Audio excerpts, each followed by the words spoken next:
Very talented actor and the most beloved bartender America has ever known. Please welcome Ted Danson. In 1993, Ted Danson walked onto a stage and committed career suicide. What he did that night was so shocking even Howard Stern called it insane. The room went silent. People walked out. It made headlines for months. But this wasn't his first scandal. For years, he'd been lying to everyone about who he really was. The hidden medical condition, the emotional immaturity, the affairs. At 77, he's finally revealing the truth behind the disasters that almost ended everything. And the most painful confession is not what you think. Ted Danson was born on December 29, 1947 in San Diego. But his early memories didn't come from the beaches of California. Not long after his birth, his family moved to Flagstaff, Arizona, a quiet town surrounded by mountains and ancient ruins. His father worked as an archaeologist and curator at the Museum of Northern Arizona, starting in 1959 and staying until 1975. His mother and older sister formed a small but tightly connected family. Their home life revolved around history and Native American culture. Ted grew up listening to his father talk about artifacts, watching digs unfold, and spending time around ancient sites that most kids only read about. But life at home wasn't easy. Money was tight. His father's museum job barely covered the basics. There was no television. His clothes were all hand-me-downs, often from his sister. Ted once said he looked like a ragamuffin most of the time. That kind of poverty leaves marks. Even after he became a star, Ted admitted the fear of not having enough never truly left him. He developed a strange relationship with money, describing people as tubes through which money simply passed. A survival mindset shaped by years of doing without. When Ted was 14 in 1961, his parents sent him to Kent School, a boarding school all the way in Connecticut. It was a prestigious place full of polished, wealthy East Coast kids, the kind who came from long lines of privilege. Ted arrived as a scruffy teenager from a small Arizona town, and the culture shock hit him hard. His classmates mocked his clothes, his background, and his awkwardness. He didn't fit in, but there was one place he did find confidence, the basketball court. He was good. Really good. Enough that people finally noticed something other than his outsider status. Basketball became his escape. But behind that growing athletic reputation was something no one knew. Ted was born with Poland syndrome. On one side of his chest, the muscle simply never developed. It's a rare condition, mostly affecting boys, and it left him with a visibly uneven chest. In locker rooms, it made him a target. The teasing hurt, and he never forgot it. For years, he kept his condition a secret. He didn't talk about it publicly until 2000 when he told Orange Coast magazine just how deep the shame had run. Still, even with that hidden burden, he played basketball fiercely, using it as a shield to protect his self-worth. After high school, Ted somehow got into Stanford University, a fact he later joked about, saying he faked his way in. He admitted he was a terrible student, treating tests like games he could beat rather than subjects he cared about. But one random decision changed everything. He followed a girl to an acting audition, hoping to impress her. Instead, he found something that clicked inside him. He signed up for an acting class, then another. Soon, he was sleeping in his car just to stay close to the theater. He'd found his calling. During his time at Stanford, he also met Randi Gosch, a young actress born in 1950. They fell fast and married in 1970. He was 22, she was 19, but the marriage didn't last. Ted later admitted he was too emotionally immature to be a husband. The couple split in 1975. Randi, who would go on to appear in films like The Last Temptation of Christ, had her own career, but their time together marked one of many periods where Ted's ambition clashed with his personal life. Wanting serious training, Ted left Stanford and transferred to Carnegie Mellon University in 1968. Their drama program was tough, and Ted struggled with nerves. He'd have panic attacks before performances, but he stuck with it. He studied Shakespeare. He rehearsed constantly. He graduated in 1972 with a Bachelor of Fine Arts and immediately left for New York, chasing work in theater. But dreams didn't pay the bills. Ted worked odd jobs, carpentry, waiting tables, anything to survive. He lived hand-to-mouth, sometimes barely scraping by. These years cemented his belief that success wasn't guaranteed. He learned to work hard, stay humble, and manage his time with laser focus. All that real-world pressure seeped into his acting. When he later played blue-collar characters, he understood their fears because he'd lived them. His big break came in 1975 when he landed a role on the soap opera Somerset, playing Tom Conway. For a full year, he tackled massive amounts of dialogue daily. Soap operas are intense, fast scripts, no time to breathe. And Ted quickly learned the discipline of being camera-ready every day. But the grind also left him exhausted. He wanted something different. He didn't just want to act, he wanted to enjoy it. In 1977, he jumped to another soap, The Doctors, this time as Dr. Mitchell Pearson. Oddly enough, he had already played a different doctor on that same show just 2 years earlier. Soap operas often recycled actors like that. While these jobs helped sharpen his skills, Ted described them as feeling like a factory. He was getting better but not more fulfilled. Everything started to change in 1978 when he landed his first movie role, a serious one. In The Onion Field, Ted played Officer Ian Campbell, a real lap detective who was kidnapped and murdered in 1963. The film was based on a true story, and Ted had to portray a man who actually died. It was heavy. It was tragic.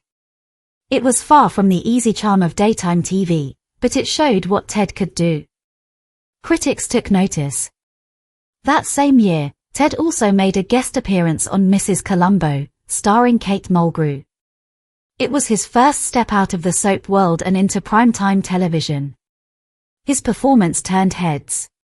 Casting directors saw something different in him, a mix of quiet strength and natural likability. In 1979, he booked a string of roles including The Amazing Spider-Man, BJ and the Bear, and The French Atlantic Affair. He was building a real career. Off-screen though, his personal life remained rocky. After divorcing Randy in 1975, Ted married Casey Coates in 1977.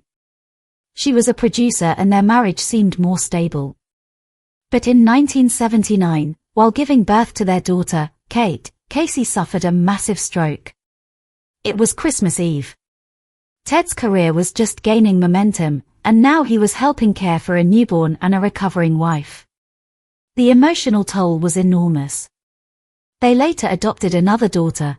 Frau was replaced by Nancy Travis, but viewers noticed the shift.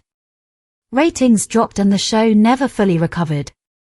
Danson stayed out of the drama, but the tension added another layer to his growing internal battles. On paper, he was earning $300,000 per episode with profit-sharing deals that turned him into a very rich man. But underneath the success, he was dealing with anxiety, self-doubt, and burnout that he wouldn't speak about for years. That same year, something unexpected happened. Larry David asked Danson to guest star on Curb Your Enthusiasm. At first, he didn't want to. He thought the show was terrible, but out of courtesy, he agreed to appear as a fictional version of himself. That small favor turned into a turning point. His appearance in the episode Ted and Mary connected him with a younger audience who didn't know Cheers. It was a fresh start. He returned in 33 more episodes over 12 seasons, becoming a fan favorite and transforming his public image with each scene. By being willing to poke fun at himself, he reminded people that comedy doesn't have to be clean or polished. It just has to be honest.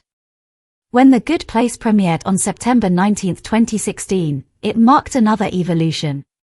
This time, he wasn't just a man hiding pain behind sarcasm. He was Michael, a supernatural architect learning to become human. The role was written specifically for him, and he delivered something unexpected. Between 2018 and 2020, he earned 3 consecutive Emmy nominations. In 2018, he won the Critics' Choice Award. He was 70 years old, but his performance felt brand new. When the finale aired on January 30, 2020, it pulled in 3.7 million viewers, including replays, the best numbers the show had seen since it began. One scene where Michael confronts human mortality for the first time felt deeply personal for Danson himself. At 72, the lines between character and actor blurred again. NBC aired a follow-up special hosted by Seth Meyers that added nearly 2 million more viewers. For many, it was the most emotionally satisfying series ending they'd ever seen. Then came Mr. Mayor. It premiered in January 2021 with high hopes. Created by the same team behind 30 Rock, it had everything on paper, but it didn't connect. Reviews were lukewarm, and by May 2022, NBC canceled it after just 20 episodes. Even a holiday special in December 2021 couldn't save it. Still, Danson gave it his all. He played Neil Bramer, a retired businessman trying to prove he still mattered by running for mayor. The show gave him a chance to explore fatherhood, aging, and political absurdity, even if the audience wasn't quite ready for it. But he wasn't done. In 2025, Danson starred in A Man on the Inside, a Netflix series inspired by the Oscar-nominated documentary The Mole Agent. This time, he played a widower who goes undercover in a retirement home. It struck a nerve with audiences. The show was named one of AFI's Programs of the Year, and Danson earned yet another Golden Globe nomination, plus a nod for the prestigious Carol Burnett Award. He filmed the series with Mary Steinberg, who played his love interest, bringing their decade-long relationship to the screen in the most tender way. At 77, Danson was still pushing himself to explore what aging really means. The show was renewed with season 2 set to take place on a college campus, continuing to blend mystery with meaning. And through all of it, he never forgot the ocean. Back in 1987, before Becca and The Good Place, Danson had taken his child to a Santa Monica beach only to find a sign that said, "Water polluted, no swimming." That moment stayed with him. He founded the American Oceans Campaign with Bob Snick, fighting oil drilling and pollution. By 2001, it merged into Oceana, becoming the world's largest organization focused solely on ocean protection. Danson wasn't just a celebrity spokesperson. He testified before Congress, spoke at the World Trade Organization, and turned his Hollywood fame into real political pressure.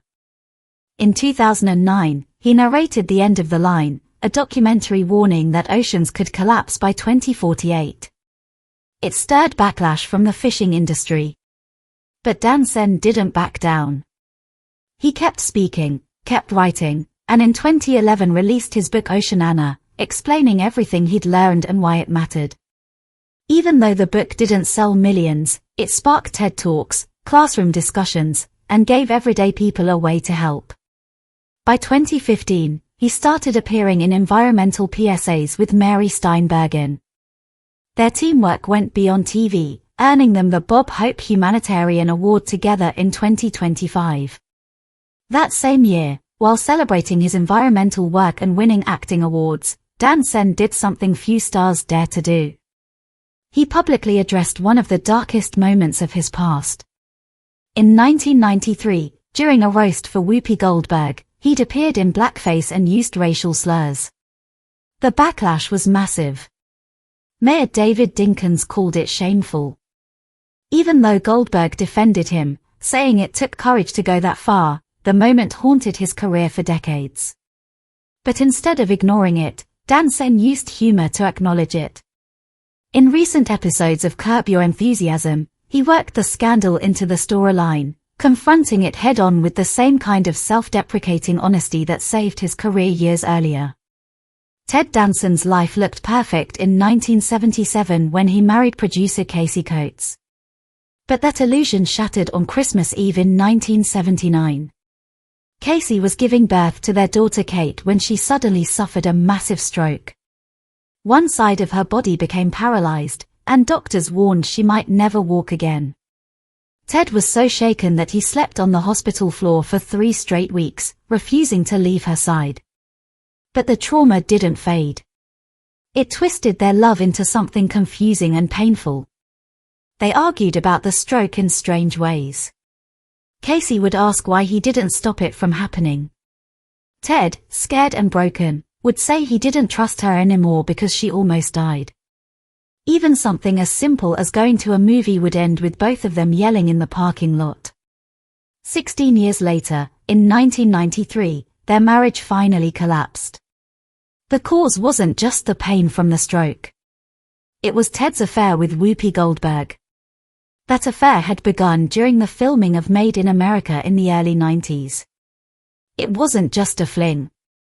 It lasted 18 months and pulled tabloid attention like a magnet. Ted was still married to Casey when it started. When she found out, she filed for divorce, ending a marriage that had already cost them both so much emotionally. Now it cost Ted financially, too. Their 1993 divorce made headlines because it cost him around $30 million, one of the most expensive in Hollywood at the time. He would later admit he was a liar back then, someone who hadn't grown up emotionally even though he was already in his 40s.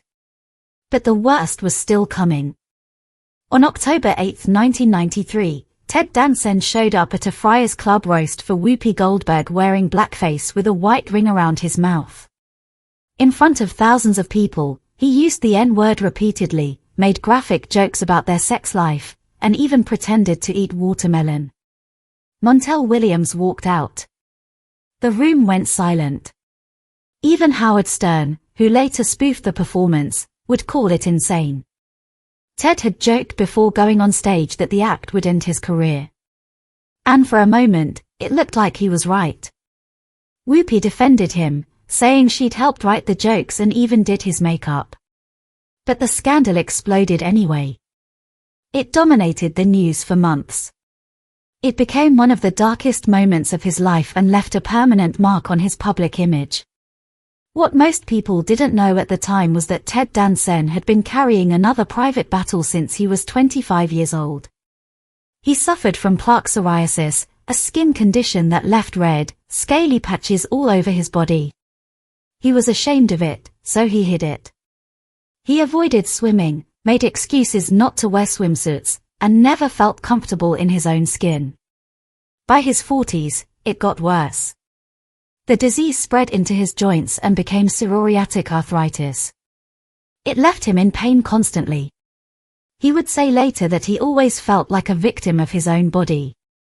That constant discomfort likely fed into his emotional immaturity and his inability to stay grounded in relationships. He just didn't feel right physically or emotionally. Eventually, something had to change. After all the scandals, the pain, the divorce, and the shame, Ted Danson went to therapy, not just once or twice. He did deep work with psychologists and mentors trying to understand why he ran from everything that scared him. It wasn't easy. But in 1994, during the filming of Pontiac Moon, he met Mary Steenbarren. They got married in 1995. This time, it was different. Ted was different. He had been forced to grow up. Their relationship was built on total honesty. No secrets, no running away. He says Mary saw him for who he truly was and stayed. Even decades later, he still calls himself lucky for finding her. In 2024, he said she had watched him grow through every stage of life. In 2025, they're being honored with the Bob Hope Humanitarian Award at the Emmys. And this year, they even starred together in a Netflix show called A Man on the Inside. Ted joked that if the show flopped, it would be her fault. But 2025 brought heartbreak, too. On May 20th, his close friend and Cheers co-star George Wendt died peacefully in his sleep at the age of 76. Ted, now 77, was devastated. He said there was a huge hole in his life that he hadn't even begun to process. He got the news while working and had to hold back his tears just to keep going. What made it even harder was that he had just seen George's wife a few days earlier. The loss came out of nowhere.